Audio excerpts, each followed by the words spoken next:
Assalamualaikum warahmatullahi wabarakatuh. Kembali hadir di Ngopi Sehat bersama saya Sofi, host Ngopi Sehat. Ngobrol pintar seputar kesehatan.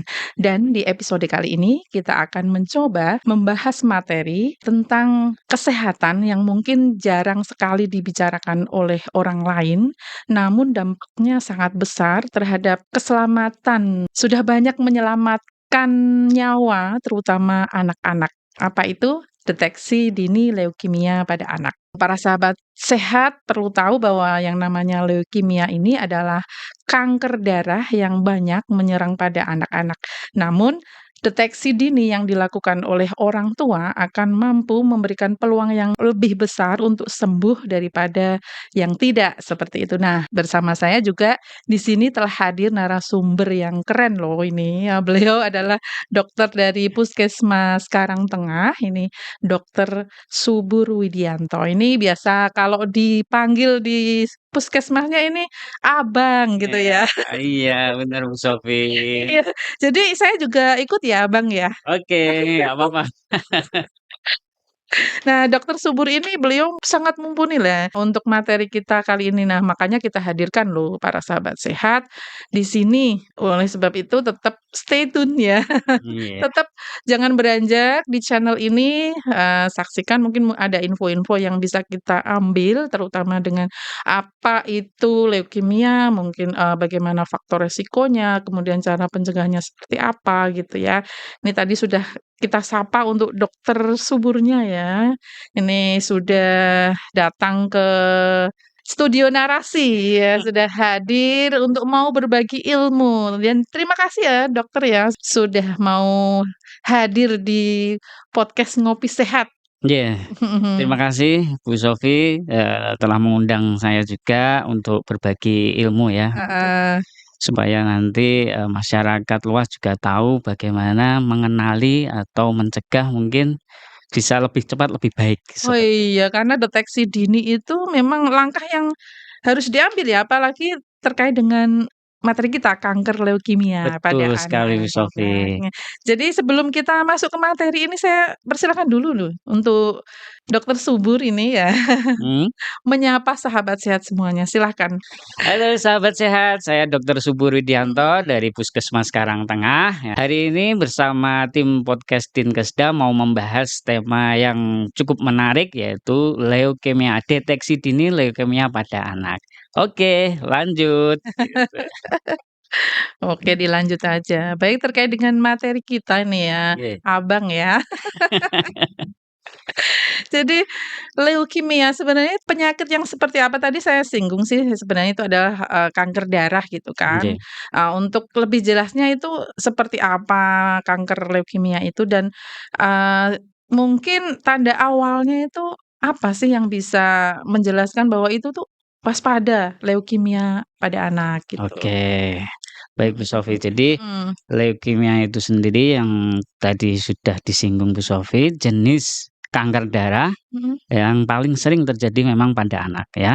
mhm, Itu disebabkan, ketika sumsum tulang itu memproduksi sel darah putih yang abnormal secara berlebihan. mhm. Oke, jadi, fungsi sel-selnya itu tidak bekerja dengan baik, dan mungkin bisa, apa namanya, mengganggu produksi sel darah sehat yang lainnya. Mmm, walaupun kita tahu sendiri yang namanya sel darah putih itu kan sel yang memberikan apa, pertahanan tubuh ya, Dok, ya, yang bisa apa ya, menjadikan tubuh kita itu tetap sehat gitu ya, Dok, Ya, ya. Jadi itu pertumbuhannya abnormal gitu, Dok? Jadi betul, melebihi normal ya? betul sekali Bu Kalau Sofi. normalnya berapa ini, Dok? Saya di bawah 11.000 ya berarti ya, Mhm, kalau 11.000 dari ya? iya, untuk Mhm. range normalnya.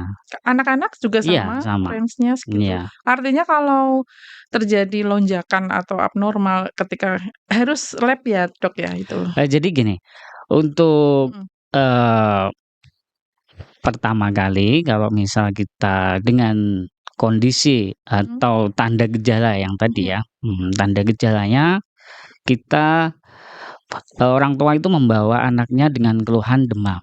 Demam, Iya, demam yang nggak tahu sebabnya nih. mhm, Bisa berlebih atau bisa, menetap ya, seminggu, 2 minggu gitu. Terus kemudian anak itu bisa lemes sama pucat, Pucet sampai ya? pucat gitu ya. Mhm. Karena tadi produksi sel darah yang sehat ya seperti sel darah merah itu terganggu.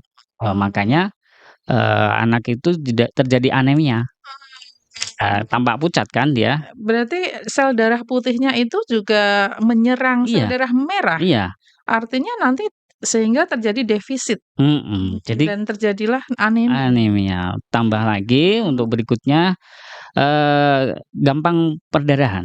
Jadi Perdarahan yang seperti tadi, apa ini? ya contohnya Mhm. misal dia lebih ke gusi berdarah ya Mhm. toh, Mudah kemudian mudah ya? mhm, Mhm.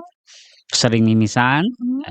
memar-memar, ya itu tadi, selain sel darah merah itu tadi sama, trombosit karena pembekuan itunya terganggu juga, makanya Mhm. sering terjadi perdarahan ya. Kemudian tanda berikutnya biasanya, ini, nyeri sendi, Mhm. pada sendi-sendinya itu nyeri. Untuk, berikutnya itu biasanya pembesaran kelenjar getah bening. Getah bening ya? Ya, kelenjaran getah bening turun lagi nanti biasanya akan perutnya buncit. Ya, Buncit. perutnya buncit, karena pembesaran dari hati, Mhm. hepar. Kemudian tidak disangka itu berat badannya turun, Mhm mhm. nggak tahu sebabnya, biasanya seperti itu. Oke. Karena biasanya gejala ini kan seringnya mirip-mirip penyakit yang lain ya, jadi Mhm. orang tua itu kurang aware. Kurang aware Iya, ya? Mhm. jadi untuk menilai atau mengetahui penyakitnya itu, umum kan ini, gejalanya Mhm. kan umum. Jadi makanya deteksi dini itu penting Bu Sofi. Penting. Jadi begitu ya, dokter tadi bilang, jadi ini, para sahabat sehat perlu tahu bahwa, jika putra-putrinya itu ada beberapa tanda yang mungkin disebutkan oleh dokter subur ini ya, salah satunya adalah demam, kemudian nyeri sendi, kemudian ada perdarahan, ya bisa dengan mimisan atau mungkin ada Memar? memar tapi tidak tanpa ada benturan gitu Ya ya, Dok, sebabnya ya, ya, seperti itu. Kemudian, ada benjolan ya di kelenjar getah bening, mungkin bisa di daerah sini atau mungkin bisa oh ya, di yang lainnya ya, iya Dok, ya, bisa benar, di ketiak, di mana pun iya. ya, Dok, ya, itu. Nah, itu Bapak Ibu atau para sahabat saya juga perlu waspada, segera lakukan deteksi dini. Siapa tahu, mungkin nilai dari apa ya, sel darah putihnya itu abnormal. Nah, nanti kalau sudah diperoleh jumlah sel darah putihnya abnormal, mungkin bisa dilakukan kegiatan pemeriksaan lanjutan gitu ya, Dok, ya? Iya, betul Mhm, sekali. seperti itu.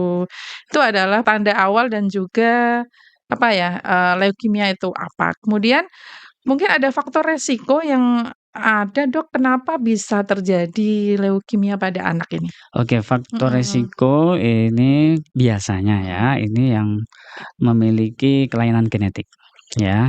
Misal Mmm. Down syndrome itu. Mhm. Kemudian dari riwayat keluarga yang memiliki penyakit yang sama. Jadi leukemia sebelumnya dari orang Mmm. tua gitu ya. Mhm. Kemudian, dari paparan ya, riwayat paparan yang terus-menerus dari radiasi atau kemoterapi atau bahkan zat kimia. Kemoterapinya itu Ya, dari penyakit yang lain gitu atau seperti apa? benar sekali. Jadi kalau Mmm. orang-orang yang sudah, mempunyai terapi atau menjalani kemoterapi itu akan menjadikan dia resiko lebih besar menjadi, atau mendapatkan penyakit leukemia, Mmm, gitu. gitu. Iya, Selain itu tadi kelainan genetik, kalau keturunan, Dok, iya, masuk nggak ini? Kan masuk tadi tadi, iya, sudah disebutkan ya iya. keturunan, kemudian kalau asupan makanan itu apakah berpengaruh juga? Karena kita tahu sendiri ya untuk, sekarang kan bertebaran banyak sekali ya yang jenis makanan baik junk food ya, mungkin Mhm. dari yang berpengawet atau yang berwarna dan lain sebagainya. Apakah konsumsi-konsumsi makan yang seperti itu juga mempengaruhi, Dok? Kalau makanan-makanan yang seperti itu biasanya sedikit ya ada pasti sedikit karena Mhm. kita melihat sekarang itu kan junk food bener ya, Mhm. karsinogenik, apa yang kita makan itu memang diolah tubuh, dicerna, Mhm. kemudian diserap ke seluruh tubuh ya. Mhm. Jadi memang itu pengaruh, tapi Dari faktor itu sangat kecil mungkin ya. Faktor yang lebih besar itu tadi, bisa dari kelainan genetik sama keturunan itu. Mmm. Terus bagaimana ya, kenapa banyak menyerang anak-anak ya, Dok, ya? 80% itu Iya. kanker pada anak leukemia, memang. Kenapa, Dok? Kalau kenapanya, ya biasa itu tadi, Heeh. karena kelainan genetik sama ini, keturunan. Mmm, gitu ya. Iya, karena ada kelainan misal genetik itu ya, sumsum tulang belakangnya sudah nggak, bekerja dengan baik itu tadi. Jadi seperti itu para sahabat Iya, sehat. Jadi deteksi dini itu sangat penting. Mengapa ini sangat penting, Dok? nah, oke, Kenapa harus harus deteksi dini? Kenapa mhm, tidak nunggu, apa ya, kadang beberapa orang tua kan juga menunda-nunda untuk pemeriksaan gitu, seperti itu. Nah, ini kenapa harus sangat penting ini untuk melakukan deteksi dini terutama pada leukemia pada anak? oke. Mhm. Kenapa sangat penting, yaitu semakin cepat leukemia didiagnosis, Mhm.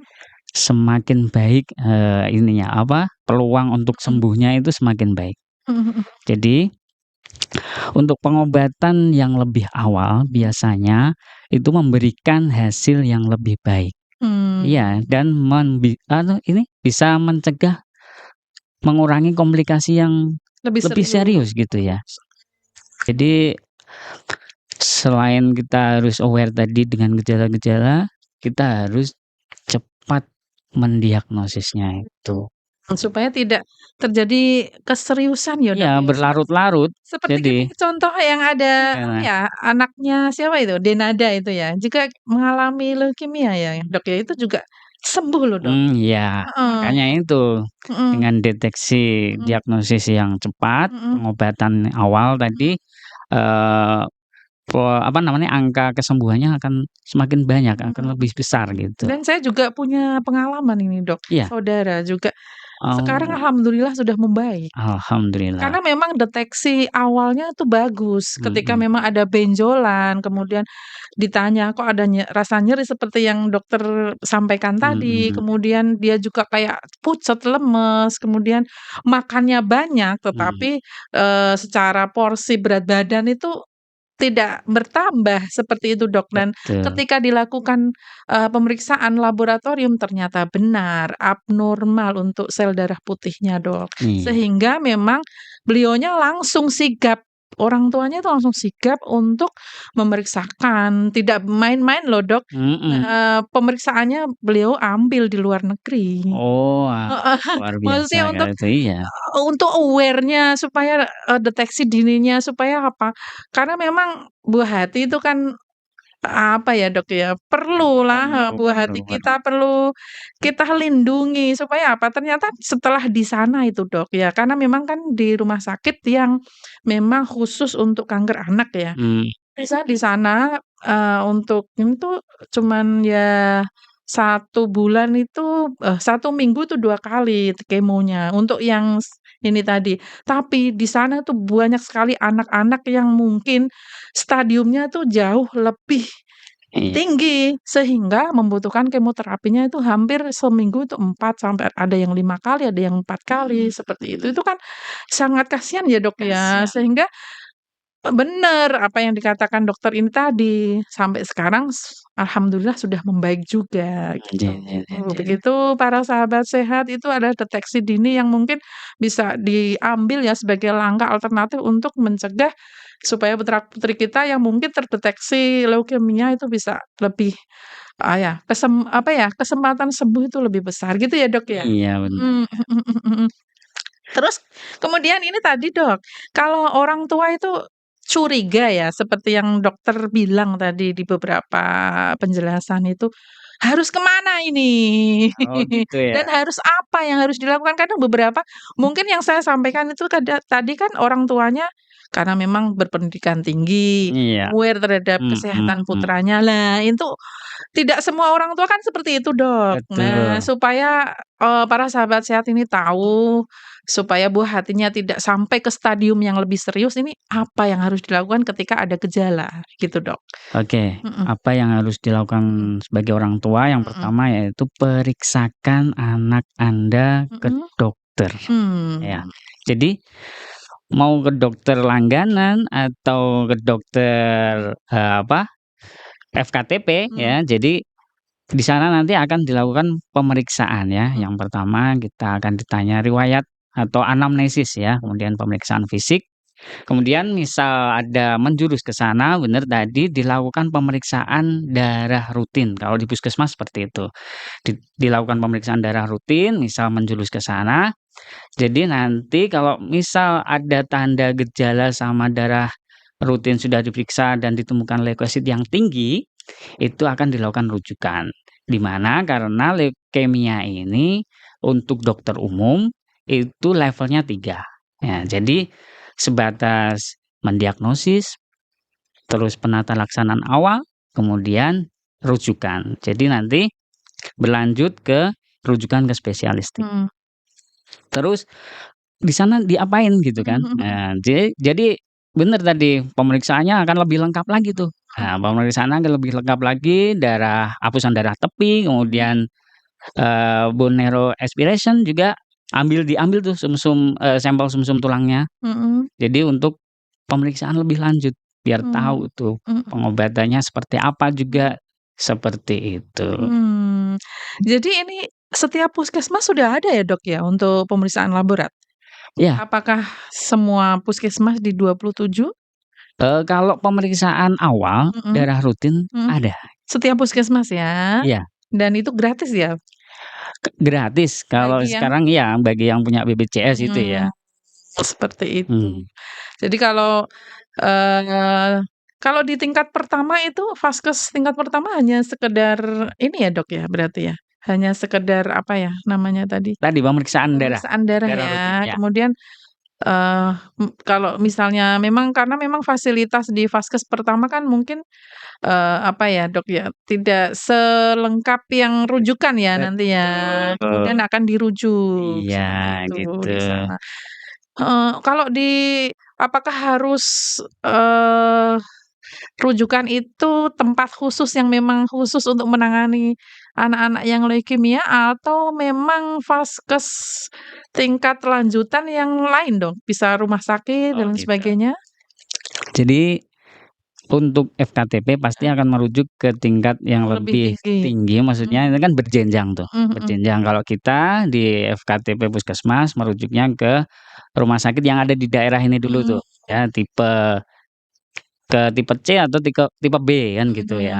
Baru nanti kalau misal dari tipe C itu ndak bisa Nggak bisa menangani, menangani, ya baru kita naik lagi lanjut tuh, lagi lanjut ya. ke yang lebih spesifik lagi Heeh heeh. dokternya. Biasanya kan ini ke spesialis hemato-onkologi. Mmm, Jadi lebih khusus lagi gitu ya. penanganannya. Iya, Ya supaya memang ini harus langkahnya cepat ya, karena memang iya, ini kan yang diserang sel darah ya, Dok, ya, di mana betul, itu sangat apa ya, vital ya bagi betul, apa ya, bagi kehidupan terutama anak-anak ini. Kemudian iya, kalau ada banyak ya sekali mitos mungkin ya, Dok, ya, yang beredar di masyarakat, betul. terkait dengan leukemia anak ini, seperti apa ini?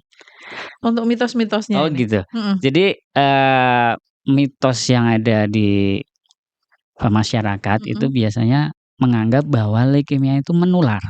Oh, menular? Jadi Terus enggak ya, yang terjadi? enggak. Enggak ya? Iya, jadi, leukemia itu tidak ditularkan, Tidak iya. ditularkan, artinya tidak anu ya, apa ya, tidak harus takut ya, karena Takut, memang pribadi masing-masing ya, dan betul, tidak iya, menularkan loh para sahabat iya, sehat. Lanjut Dok. iya dan juga, leukemia ini tidak harus yang, apa namanya, dia, apa namanya, di sini, biasanya kan leukemia tadi genetik ya tuh, Mhm mhm. tapi tidak semua itu genetik itu, akan terjadi leukemia juga kan gitu ya. Mhm mhm. Jadi lebih ke semua orang tuh pasti bisa terkena tanpa ada riwayat dari keluarga. Artinya pola makan, gaya hidup Iya, karena mempengaruhi tadi paparan radiasi paparan juga radiasi ya? iya, Mhm bisa merokok orang tuanya gitu juga akan mengganggu mhm itu ya gennya dari orang tuanya itu sendiri gitu, seperti itu. mhm mhm. Mhm, Jadi para sahabat sehat perlu tahu bahwa yang iya, namanya leukemia ini bukan penyakit yang menular. Ya, jadi jangan khawatir, jangan sampai beredar di masyarakat bahwa leukemia itu penyakit yang menular ya dan iya, berbahaya. Memang berbahaya, betul, memang ya Dok ya berbahaya dan perlu berbahaya. ya perlu penanganan yang lebih Iya, dini, betul, tetapi bukan penyakit menular. Nah, ini supaya ini kan nganu ya Dok ya, kalau sudah iya, terdiagnosa leukemia pada anak ini, artinya akan ada serangkaian pengobatan betul, yang harus dilaksanakan iya, oleh si anak. Butuh kemoterapi, butuh obat yang mungkin tidak biasa, ya mungkin se sekelas anak mungkin akan ada banyak pertanyaan ya Dok ya, "Kenapa saya diginiin?" Kan kadang-kadang seperti itu ya Dok ya. iya, Terus, "Loh, Mah, ini kenapa sih saya kok diginiin? Saya kan nggak sakit." Tapi kan dari fakta laborat memang sakit dan harus dilakukan, apa ya, pengobatan, pemeriksaan dan pengobatan iya, secara rutin, seperti itu. Nah, untuk ini, peran keluarga itu seperti apa, Dok? Karena apa? Jangkanya kan lama, ada kemoterapi, nanti akan ada fase di mana kalau kemoterapi saya dengernya ya, Dok, mhm, ya, mungkin ada mungkin kerontokan di rambut, tiba-tiba kan gundul. betul, Nah, seperti apa ini untuk support keluarga? iya.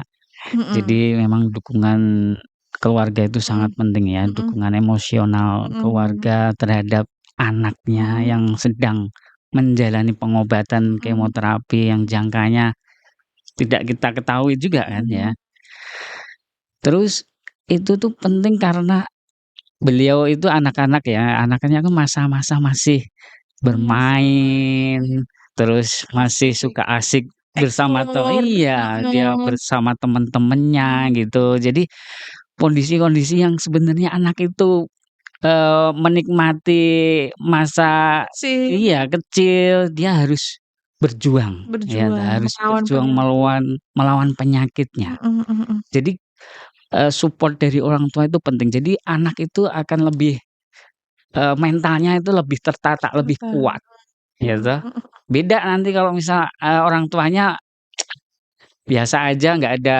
biasa sih ya, kita nganter-nganter berobat tapi nggak ada support, nggak ada support, penjelasan, nggak mhm, ada itu akan berbeda.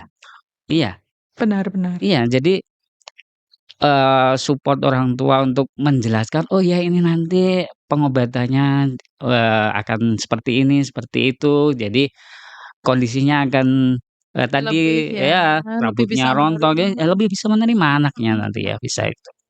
Jadi tetap semangat untuk anak-anak yang berjuang mhm, ya melawan penyakitnya itu dan memang semangat orang tua itu juga diperlukan ya. memerlukan. Semangat orang tua yang mendampingi anaknya Harus lebih luar sabar biasa. gitu ya, Dok, Iya, ya? lebih sabar. Harus lebih sabar, baik apa karena memang buah hatinya lagi Iya, sakit, mesti hatinya waduh perasaannya seperti ya nggak tahulah kita yang karena kita belum pernah merasakan ya, Dok, ya, memang seperti luar itu. biasa Mhm orang-orang yang memang ujian kan itu ya, mhm mempunyai kesabaran yang tinggi pasti. mhm, Tapi Allah juga sudah, apa namanya, kalau jelas dari iya, dalam Al-Qur'an, dalam Al-Quran itu juga masih dalam dijelaskan kondisi iya mampu ya, iya, memilih atau orang yang diuji itu dalam batas batasan iya, kemampuannya. kemampuannya, Mhm seperti mhm, itu. itu benar.